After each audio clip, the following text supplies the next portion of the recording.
ವಿಶ್ವಗುರು ಬಸವಣ್ಣನವ್ರಿಗೆ ನಮ್ಮ ರಾಜ್ಯ ಸರ್ಕಾರ ಕರ್ನಾಟಕದ ಸಾಂಸ್ಕೃತಿಕ ನಾಯಕ ಅಂತೇಳಿ ಸಂಪುಟದಲ್ಲಿ ಘೋಷಣೆ ಮಾಡಿದೆ.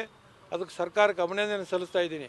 ಆದರೆ ಇಲ್ಲಿ ಏನಾಗಿದೆ ಅಂದ್ರೆ ರಾಜ್ಯ ಉಚ್ಚ ನ್ಯಾಯಾಲಯ ಒಂದು ಪ್ರಕರಣದಲ್ಲಿ ಯಾವುದಪ್ಪ ಅಂದ್ರೆ 9 ಜನ ಸಚಿವರು 35 ಜನ ಶಾಸಕರು ಸರಿಯಾಗಿ ಪ್ರಮಾಣ ವಚನ ಸ್ವೀಕರಿಸದೇ ಇದ್ದಾಗ ಒಂದು ಸಾರ್ವಜನಿಕ ಹಿತಾಸಕ್ತಿ ಅರ್ಜಿ ದಾಖಲು ಮಾಡಲಾಗಿತ್ತು. ಆ ವಿಚಾರಣೆ ನಡೆಸಿದಂಥ ನ್ಯಾಯಮೂರ್ತಿಗಳು 16/12/2023 ಏನು ತೀರ್ಪು ಕೊಟ್ಟಿದ್ದಾರೆ ಅಂದ್ರೆ ಬುದ್ಧ ಬಸವ ಅಂಬೇಡ್ಕರ್ ಅವರಂದ್ರೆ ದೈವಿ ಸ್ವರೂಪಗಳು.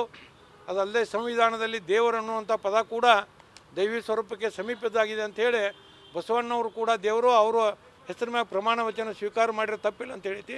ಅದಕ್ಕೆ ನಾನು ಸರ್ಕಾರಕ್ಕೆ ವಿನಂತಿ ಮಾಡ್ತಾ ಇದ್ದೀನಿ. ಇವತ್ತು ಉಚ್ಚ ನ್ಯಾಯಾಲಯವೇ ಬಸವಣ್ಣನವ್ರನ್ನ ದೇವರಂತ ಹೇಳಿದಾಗ ನೀವು ಅವ್ರನ್ನ ಸಾಂಸ್ಕೃತಿಕ ನಾಯಕ ಅಂತ ಹೇಳ್ಕ್ಯಾರ ಅವ್ರಿಗೆ ಶೋಭೆ ತರೋದಿಲ್ಲ. ಕಾರಣ ನೀವು ಬಸವಣ್ಣನವರಂದರೆ ನಾಡಿನ ಆರಾಧ್ಯ ದೈವ ಬಸವಣ್ಣ ಅಂತೇಳಿ ಮರು ಘೋಷಣೆ ಮಾಡ್ಬೇಕಂತೇಳಿ ನಾನು ಸರ್ಕಾರಕ್ಕೆ ಒತ್ತಾಯಿಸಿ ಈಗಾಗಲೇ ಗೌರವಾನ್ವಿತ ರಾಜ್ಯಪಾಲರಿಗೆ, ಮುಖ್ಯಮಂತ್ರಿಗಳಿಗೆ, ಸಂಬಂಧಪಟ್ಟ ಸಚಿವರಿಗೆ ಎಲ್ಲ ಪತ್ರ ಬರೆದಿದ್ದೀವಿ. ಒಂದು ವೇಳೆ ಸರ್ಕಾರ ಏನಾದರೂ ಬಸವಣ್ಣವ್ರನ್ನ ನಾಡಿನ ಆರಾಧ್ಯ ದೈವ ಬಸವಣ್ಣ ಅಂತೇಳಿ ಘೋಷಣೆ ಮಾಡದೇ ಇದ್ದಲ್ಲಿ ನಾನು ಕಾನೂನಾತ್ಮಕ ಹೋರಾಟವನ್ನು ಇದೇ ಉಚ್ಚ ನ್ಯಾಯಾಲಯದ ಆದೇಶವನ್ನು ಹಿಡ್ಕೊಂಡು ಮಾಡ್ತೇನೆ ಅಂತ ಹೇಳಿಕ್ಕೆ ಬಯಸ್ತಾ ಇದ್ದೀನಿ.